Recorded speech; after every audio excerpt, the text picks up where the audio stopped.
بسم اللہ الرحمن الرحیم۔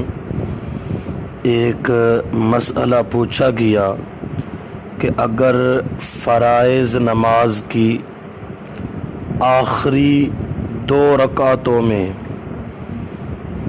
اگر کوئی سورت سہواً یا قصداً سورہ فاتحہ کے بعد پڑھ دے تو سجدہ صاف کرنا ہوگا یا نہیں؟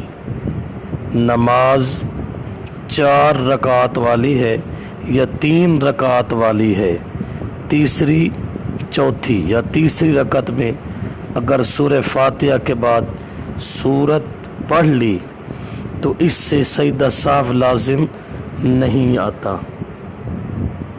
فتاوی دارالعلوم دیوبند جلد نمبر 4 صفحہ 311۔ اسی طرح الدر المختار جلد نمبر 2 صفحہ 221۔